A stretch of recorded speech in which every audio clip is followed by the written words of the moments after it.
Bom dia, gente. Bom dia! Gente, para quem não me conhece, meu nome é Rafael, eu faço parte do grupo de jovens aqui da igreja e hoje eu trouxe para a gente conversar uma pregação que eu chamei de 5 perguntas para entender o cristianismo. Então, esse tempo de hoje a gente 6 perguntas.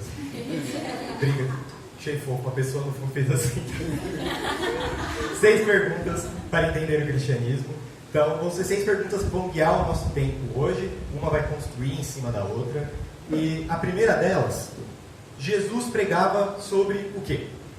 Então, da maneira mais resumida possível, em uma frase ou em pouquíssimas palavras. Jesus pregava sobre o quê? Reino de Deus. Reino de Deus. Mais alguém? Arrependimento. Salvação. Muito bem. O pessoal está afiado. E todas essas respostas estão certas. Mas eu acho que a que melhor resume é o que a Vânia falou, que é o reino de Deus.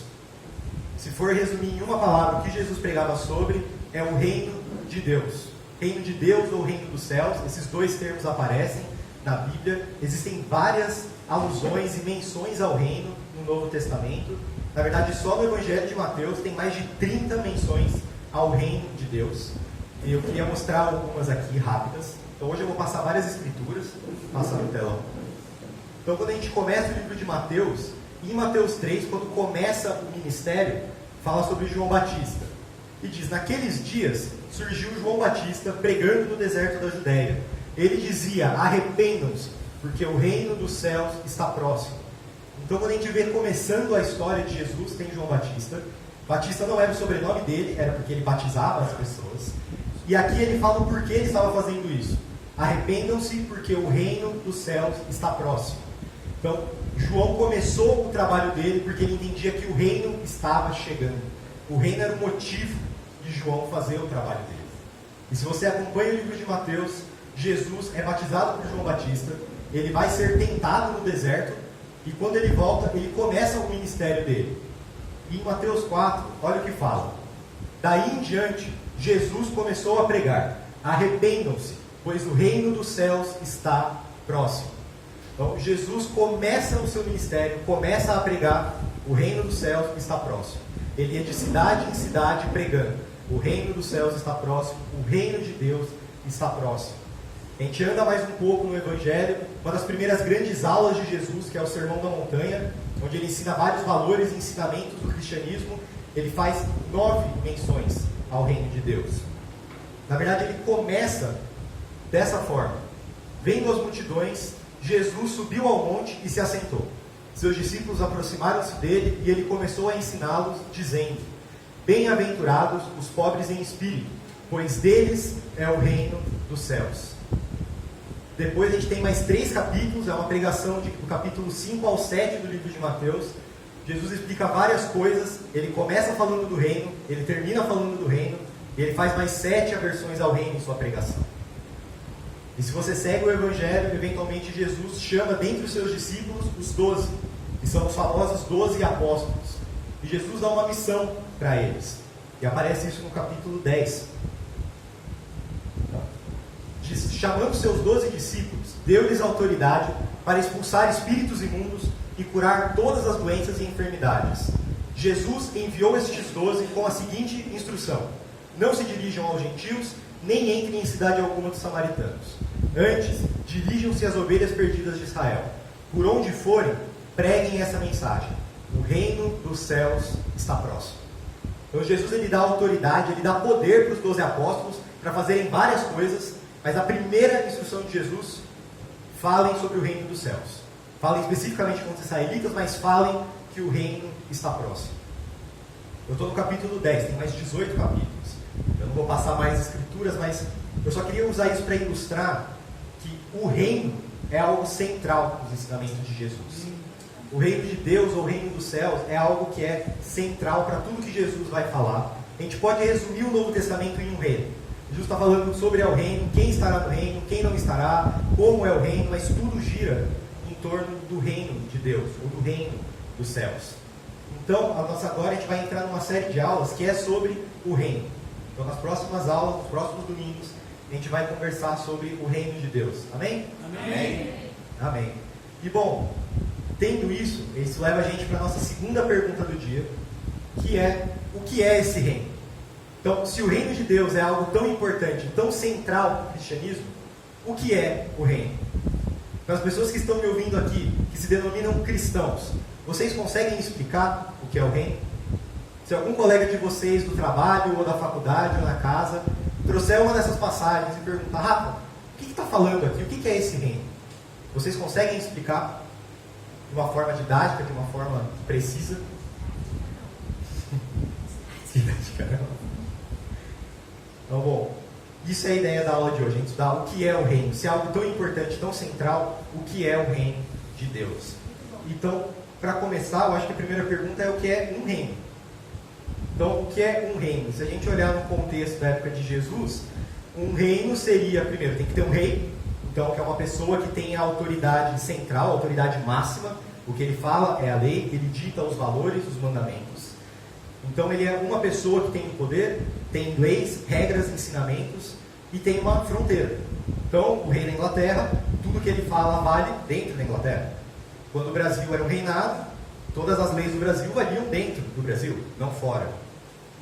Então, isso que é um reino. Então, se a gente olhar para o reino de Deus, então um reino seria... O reino de Deus é um lugar onde tem um limite geográfico, um reino onde vão ter pessoas que são cristãs. Quem está dentro é cristão, quem está fora não é cristão. Isso é uma pergunta que foi feita ao longo dos milênios. Não é uma pergunta só do cristianismo. Várias outras religiões se apoiam nisso. Hoje em dia a gente tem mais o judaísmo ou o islamismo, querendo fazer estados, lugares. Então, aqui é o Estado Islâmico. Aqui dentro vale o islamismo, fora não. Aqui é o Estado judaico. Dentro vale, fora não. E se a gente for uns anos para trás, o cristianismo também fazia isso. A gente tinha estados onde eram estados cristãos. Então, o Papa tinha o poder, quem estava dentro era, quem estava fora não. Então, será que é isso que é o reino de Deus? Então, é um lugar, um reino geográfico, uma capital, um lugar santo? E isso já é algo que é discutido desde lá atrás. Porque Jesus foi acusado de fazer exatamente isso. Se vocês lembram, Jesus foi preso por causa dessa acusação. De que ele queria fazer um reino, um estado, onde ele ia ser rei, ia ter uma capital. É claro que tinham vários outros motivos mais importantes do porquê as pessoas queriam pegar Jesus. Mas essa foi a causa oficial, foi a causa que foi para o jornal. Por isso que ele foi preso. Então, acusam Jesus. O governo na época pergunta se é isso. E aí agora eu vou lá para João, no capítulo 18. Aí se vocês quiserem abrir, onde Jesus conversa com um dos oficiais da época do governo, que no caso era Pôncio Pilatos.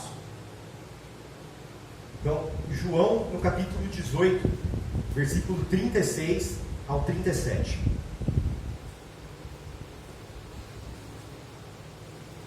Amém ou misericórdia? Amém? Então, aqui no 36 ao 37, disse Jesus: o meu reino não é desse mundo. Se fosse, os meus servos lutariam para impedir que os judeus me prendessem. Mas agora o meu reino não é daqui. Então você é rei, disse Pilatos. Então Jesus foi acusado de querer fazer um reino, querer fazer um estado, e ele afirma: o meu reino não é desse mundo, não é político, não é geográfico. E ele até fala: se fosse, ia ter guerra, meus discípulos iam vir aqui, ia ter briga, mas não. Jesus, ele se deixa ser preso. Não está certo, esse não é o meu reino. Não é um reino geográfico, não é um reino político.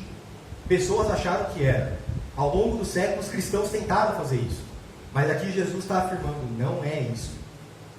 Eu sou um reino, mas não é isso o reino. E tem uma outra passagem que eu gosto bastante, não fala sobre o reino de Deus, mas fala sobre o conceito de se tem um lugar especial para adorar a Deus. Se tem um lugar santo ou não. Que está lá em João 4, que é quando Jesus conversa com a mulher samaritana. Então, nessa passagem, que é em João 4, olhando o versículo 19 ao 21 e o 23, então Jesus ele conversa com uma samaritana. Quem não está acostumado, os samaritanos eram um povo que viviam junto ou próximo aos judeus. Então seria que nem um Brasil e Argentina, são bem parecidos, mas tem diferenças. E olha o que tem a conversa. Disse a mulher: Senhor, vejo que é profeta. Nossos antepassados adoraram nesse monte, mas vocês, judeus, dizem que Jerusalém é o lugar onde se deve adorar. Jesus declarou: creia em mim, mulher, está próxima a hora em que vocês não adorarão o Pai, nem nesse monte, nem em Jerusalém. No entanto, está chegando a hora, e de fato já chegou, em que os verdadeiros adoradores adorarão o Pai em espírito e em verdade. São estes os adoradores que o Pai procura. Amém? Amém. Então aqui Jesus novamente deixa muito claro, vem perguntar para ele, onde é o lugar certo, onde a gente tem que adorar, onde que é sagrado? É aqui, é lá? Não tem lugar. Os adoradores vão ser em espírito e em verdade. Se você está em Jerusalém, se você está no Brasil, se você está na Índia, não importa. Eu tenho certeza que Jerusalém é um lugar incrível, eu tenho vontade de visitar, mas não é necessário estar perto de lá para ser cristão. Não é necessário estar em algum lugar específico para ser cristão. Porque não é um reino geográfico, é um reino de pessoas. Pessoas que vão adorar o Pai em espírito e em verdade. Amém. Então, deixando claro, o reino não é político, não é geográfico, são as pessoas que aceitam Jesus como rei. Então é um reino, tem um rei que é Jesus. E as pessoas que aceitam Jesus vão fazer parte desse reino, independente de onde elas estiverem, independente de que lugar do mundo elas estiverem. E vão interagir com pessoas de vários lugares diferentes. Faz sentido isso que eu estou falando, gente? Sim. Muito bem. Então, tendo isso, a gente vai para a terceira pergunta. Então, eu já falei o que não é o reino. Então, a próxima pergunta: como saber se eu realmente estou no reino? Se não é um lugar geográfico, se qualquer lugar você pode estar no reino, como eu sei se eu realmente faço parte do reino? Como eu sei se eu realmente estou dentro do reino? E aqui eu vou voltar para o que Jesus fala no Sermão da Montanha. Ele diz no final da pregação dele, no versículo 7, não é toda pessoa que me chama de Senhor, Senhor, que entrará no reino do céu, mas somente quem faz a vontade do meu Pai que está no céu. Amém. Não é quem vai dizer Senhor, Senhor, não é quem se diz cristão, não é quem vai à igreja, é quem...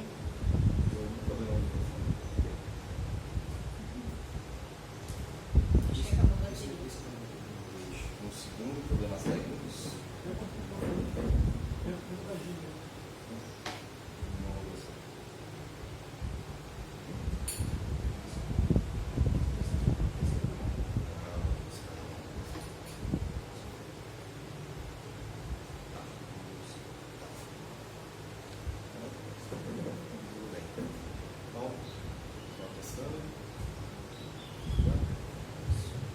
Testando. Quem está no fundo consegue me ouvir?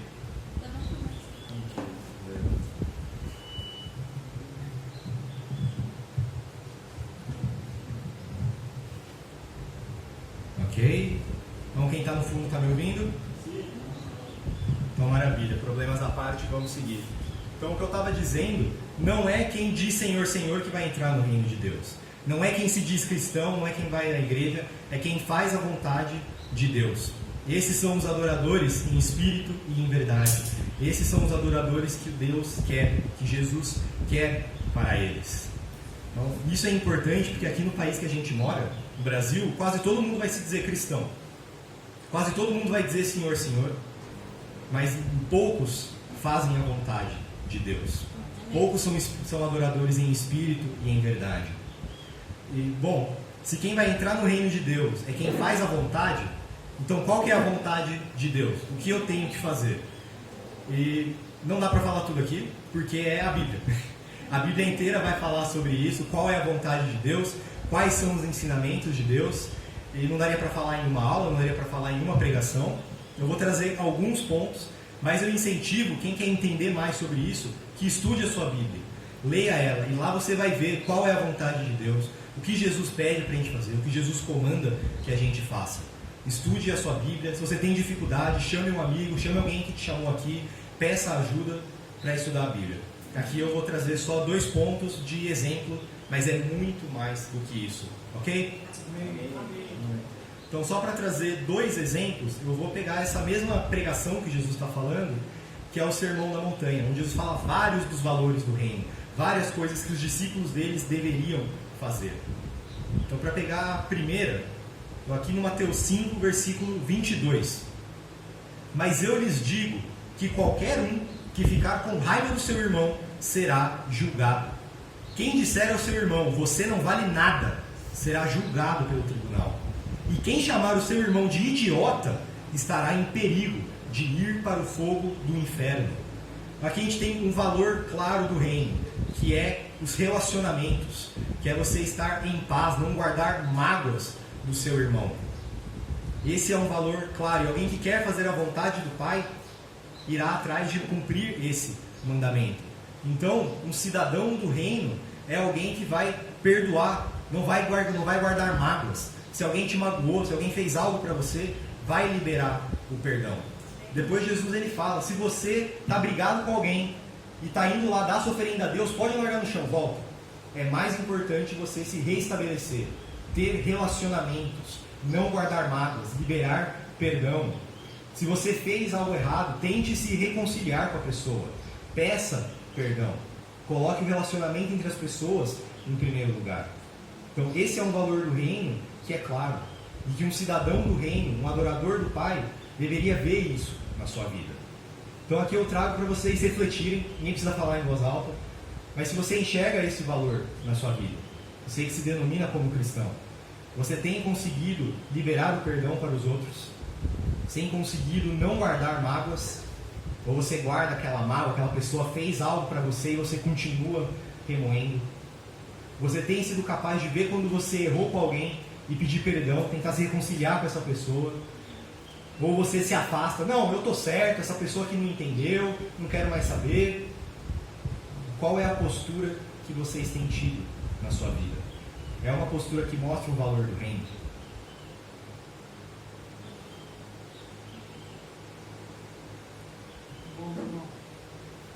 Além disso, vou trazer um outro exemplo, que é o que vem na sequência desse valor do reino, que está no versículo 28 e 29, onde Jesus continua, mas eu lhes digo, quem olhar para uma mulher e desejar possuí-la, já cometeu adultério no seu coração.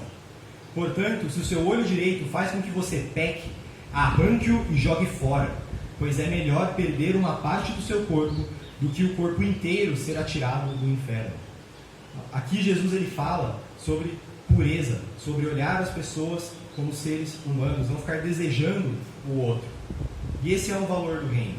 Eu acho que vai ser muito difícil você achar alguém no mundo que não ache que cometer adultério é errado, que não ser fiel é errado. Eu não estou dizendo que essas pessoas mesmo assim não vão cometer adultério, mas geralmente elas vão falar que é errado. Mas Jesus ele vai ainda mais profundo. Não é só o cometer adultério, não é só ser infiel. Se você olha para alguém, para uma mulher, para um homem, desejando essa pessoa, querendo cobiçar essa pessoa, você já está errado. Você já está cometendo o pecado. Então isso é um valor do reino. E um cidadão do reino vai tomar esse cuidado. Você é uma pessoa que não vai cobiçar mulheres, é uma pessoa que não vai objetificar as mulheres ao seu redor, não vai querer as mulheres ou os homens para os seus prazeres, mas vai olhar como um ser humano, como um filho e uma filha de Deus, e tratar com respeito, tratar como alguém que merece todo o respeito. Esse é o valor do reino. E é um valor que Jesus fala que é muito importante.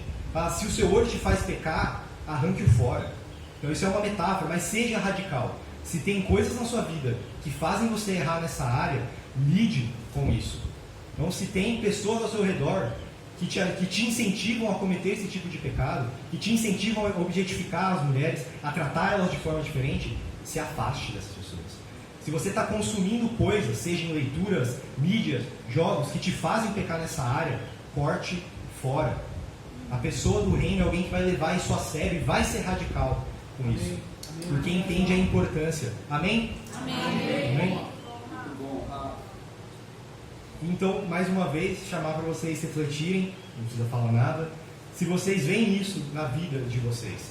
Eu falei mais de mulheres porque é o que Jesus traz, e honestamente eu acho que esse é um problema mais dos homens, mas eu sei que as mulheres também têm esse problema. Na sua vida, você tem olhado para os outros com respeito? Ou você tem cobiçado as pessoas ao seu redor? Você tem objetificado as pessoas ao seu redor, no seu trabalho, na sua faculdade? Você tem olhado e querido aquela pessoa para te satisfazer e não para ajudar ela, não para servir a pessoa? E você tem sido radical em cortar as coisas na sua vida que te fazem cair nesse pecado?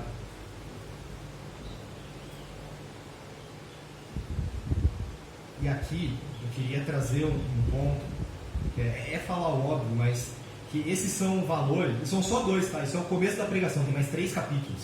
Então quem quiser pode ler, tem muito mais coisa do que isso. Mas o que eu queria trazer é que essas coisas, esses valores, são contraculturais.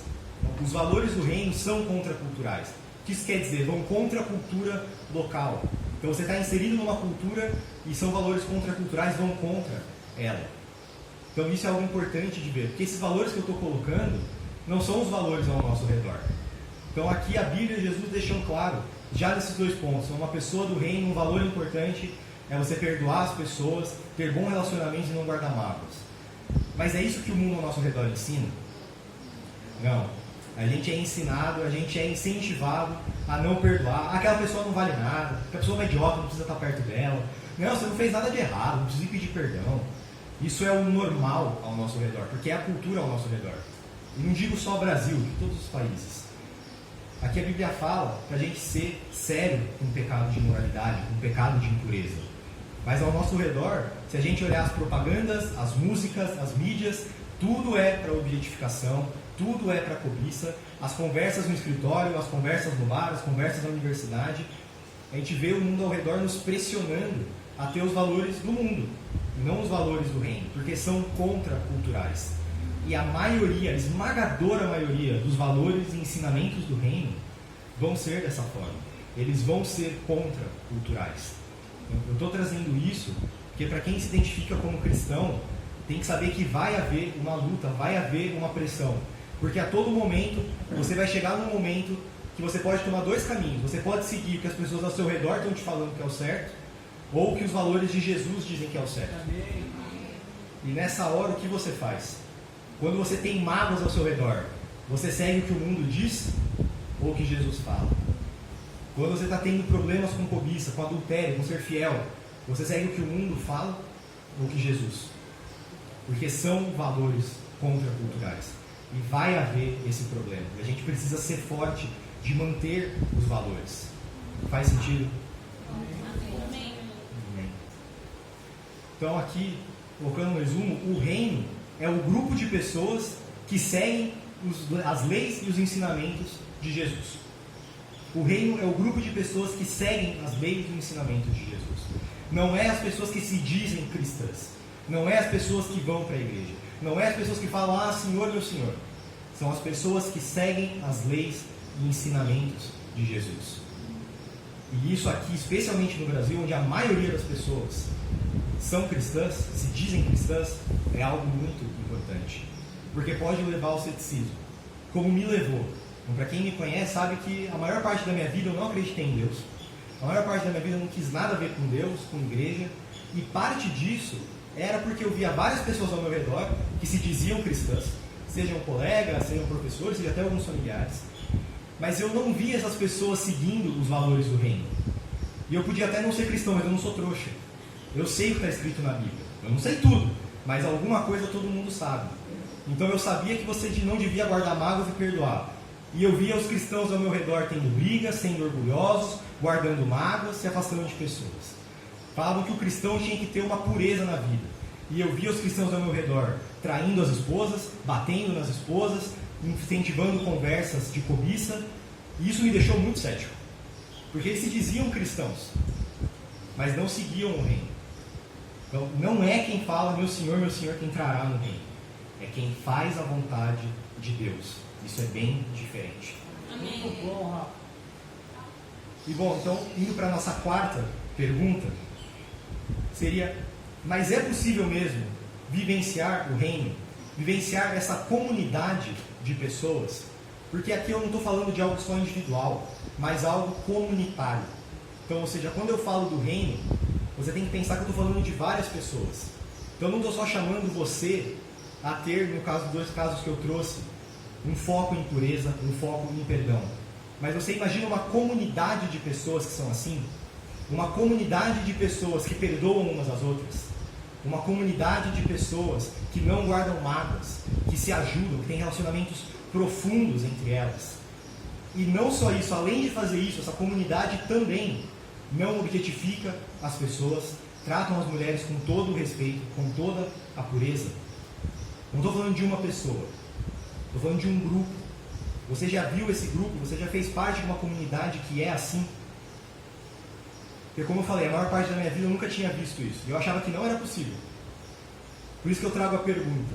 Se você, que nem eu, passou por essas experiências, de ver várias pessoas que se dizem cristãs, mas não vê pessoas tendo os valores do reino, posso estar perguntando, mas é possível mesmo vivenciar? Ou é só propaganda? Nossa, Rafa, legal, isso seria legal ter um grupo de pessoas, todos se perdoam, todos se tratam bem, mas dá para ter mesmo essa vivência?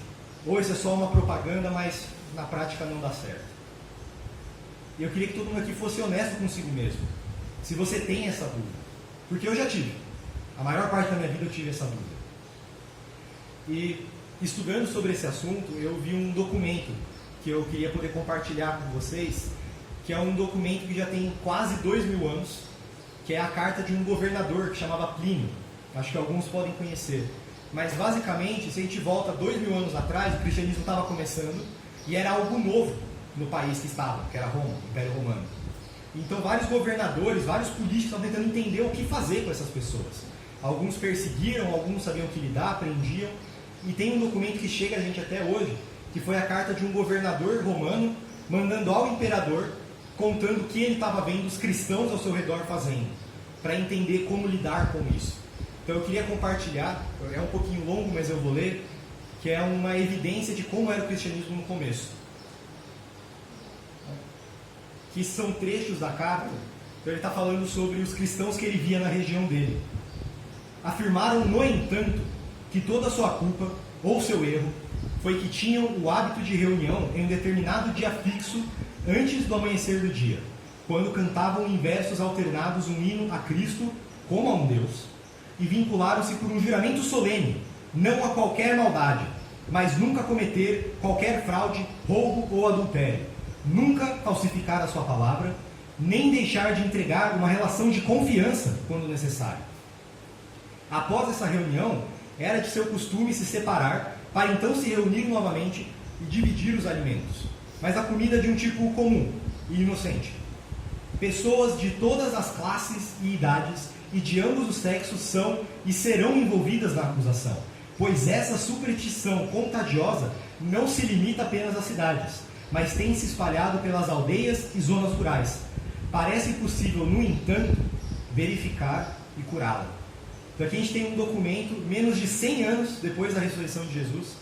E o que esse governador está falando? Olha, tem uns cristãos na minha região, eles cultuam a Jesus como se fosse um Deus, eles cantam louvores, se reúnem uma vez por semana, eles juraram não cometer pecados, a não roubar, a não falar falsidades, a se manter de uma forma pura, e eles se ajudam em tudo, têm confiança entre eles.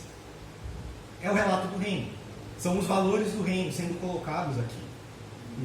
E o que eu mais achei interessante, eu quero ressaltar nesse documento, não só de ele ser muito perto da época de Jesus, mas isso não é uma propaganda. Porque olha no final, ele está falando, parece possível, no entanto, verificar e curar. Ele quer acabar com o cristianismo. Esse governador não é a favor dos cristãos. Ele quer prender, ele quer matar. Os cristãos foram perseguidos nesse governo. Ele está só falando o que ele viu. Olha, tem um grupo de maluco, eles fazem isso, e eu quero tentar resolver esse problema. Não é uma fonte amigável ao cristianismo. Ele não está tentando fazer que os cristãos sejam vistos de uma boa forma. Ele está só listando o que ele vê. E mesmo assim, são coisas positivas. É o reino na prática. Então, é possível. Já aconteceu essa interação com uma comunidade de pessoas. Isso não é uma fonte bíblica, não é uma fonte amigável. É só um registro histórico. Isso aconteceu lá atrás. E continua a acontecer. Comunidades de pessoas. Amém. Haverá reino, onde houver pessoas determinadas a obedecer Jesus. Então, é possível. E eu posso também, como eu falei, a maior parte da minha vida não acreditei em Deus, não queria nada a ver com Deus. Isso mudou quando eu conheci um discípulo, quando eu conheci um cidadão do reino. Que dentro do meu trabalho, um missionário começou a trabalhar ali. Era o único cristão, todos os outros declaradamente não eram. E eu pude ver, semana a semana, convivendo com ele, os valores do reino. Ele claramente, Jesus era o rei dele. Os valores dele eram os valores do reino e ele demonstrava isso. Essa foi a primeira vez que eu vi que, cara, isso é possível. Era uma pessoa só. mas é possível. E aí o tempo passou, os anos passaram, e eu descobri que esse mesmo missionário que trabalhou comigo, junto com uma outra equipe, fundou uma igreja. E na mesma hora eu falei, eu tenho que ir para lá.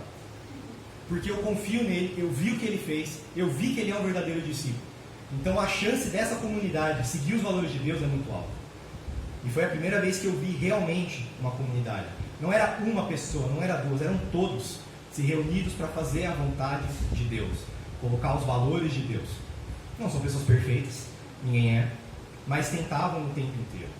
Então eu queria trazer isso. Se tem alguém me ouvindo que já pensou que nem eu, que não é possível, quero afirmar tanto com o meu exemplo, tanto com esse documento, é possível. E venha ver. Se você quiser chegar mais próximo dessa igreja, veja se eu estou falando a verdade.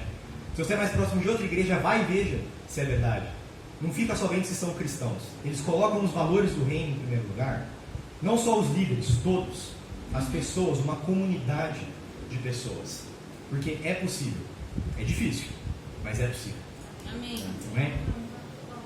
Bom, E bom, indo para a nossa quinta pergunta. E essa aqui eu quero que todo mundo, não venha me responder, mas reflitam de verdade. Você acredita no avanço do reino? Em outras palavras, você acredita que é possível o reino crescer? Porque não é um lugar geográfico, está envolto em várias pessoas que pensam diferentes, é um movimento contracultural. Você acredita que os valores do reino podem influenciar mais do que serem influenciados? Que é possível o reino crescer, ter cada vez mais pessoas alinhadas? Ou você teme que não dá? Pode ter uma pessoa ou duas que vai seguir esses valores, mas no geral a pressão do mundo vai ser mais forte. Sejam honestos com vocês mesmos quanto a essa pergunta. Você acredita no avanço do reino?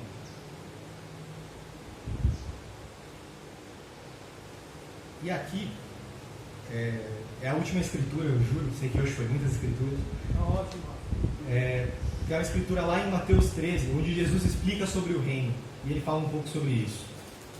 Então está aqui em Mateus 13, do versículo 31 ao 32, que diz o seguinte: E contou-lhes outra parábola.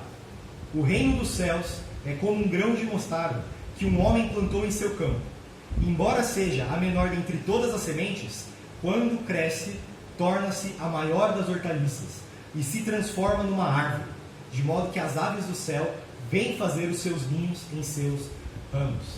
Então, Jesus ele conta essa e várias outras parábolas sobre o reino.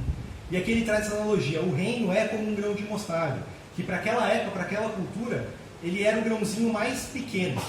Não parece, era o grãozinho mais pequeno ali.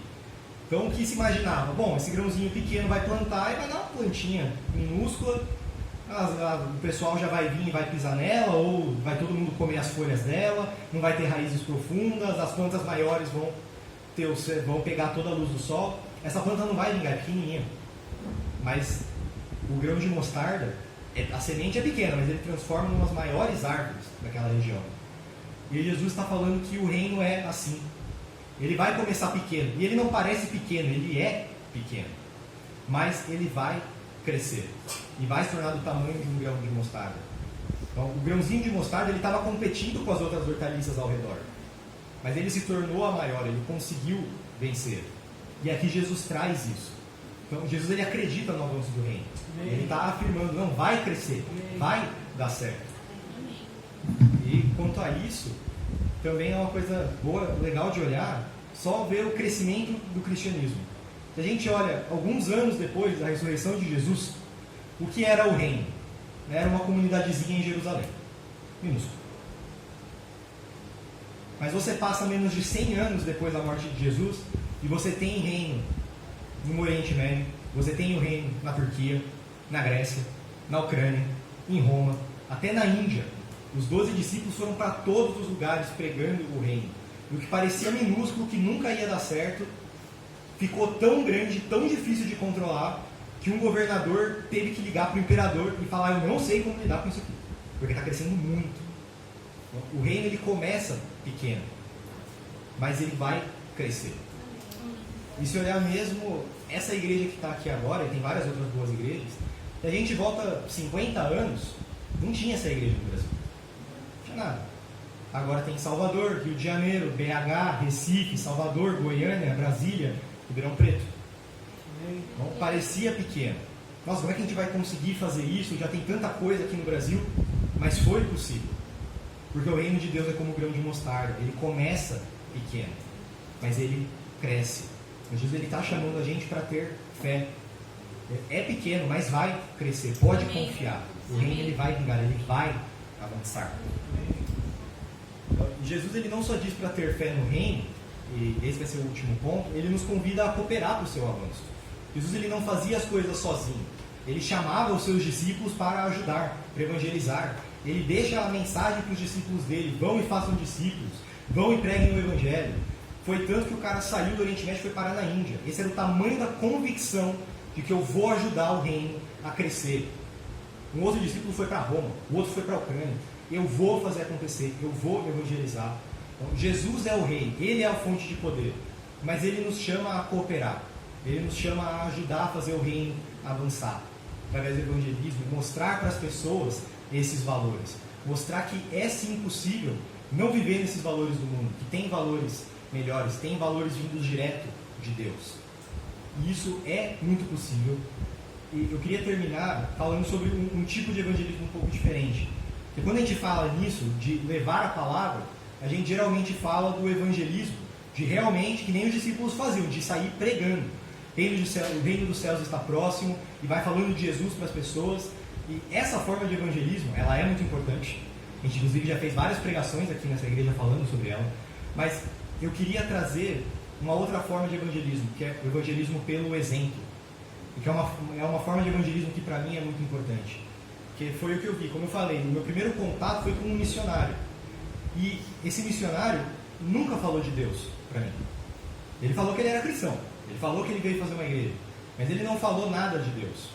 Ele só era um bom exemplo. Enquanto estava todo mundo pecando naquele lugar, naquele trabalho, todo mundo fofocando, todo mundo fazendo várias coisas erradas, e eu era uma delas, ele estava ali mostrando os valores do reino. E foi o exemplo dele que me chamou a atenção. Não foi nada que ele falou, mas dava para ver claramente os valores do reino nele. Então, a última pergunta que eu queria trazer para a gente encerrar é: as pessoas veem em você os valores do reino? As pessoas ao seu redor, no seu trabalho, na sua escola, na sua família, elas veem em você os valores do reino? Elas veem que você vive não como se Jesus fosse o rei. Você vive sabendo que Jesus é o seu rei, colocando os valores do reino em primeiro lugar. Porque foi isso que eu vi. E no lugar que eu estava, esse missionário era o único cristão. Eram todos ateus, eram todos que faziam várias coisas que eu não vou falar aqui. E ele mesmo assim se mantinha forte com os valores do reino. Ele estava sendo tensionado o tempo inteiro a agir como a gente. E nunca fez isso. Manteve os valores do reino.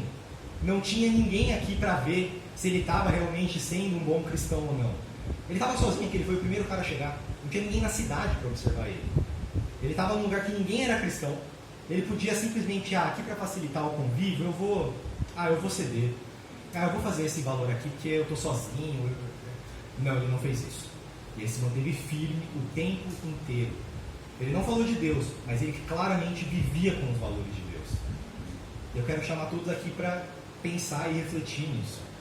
Dá para ver os valores de Deus, os valores do reino na sua vida? As pessoas ao seu redor enxergam isso?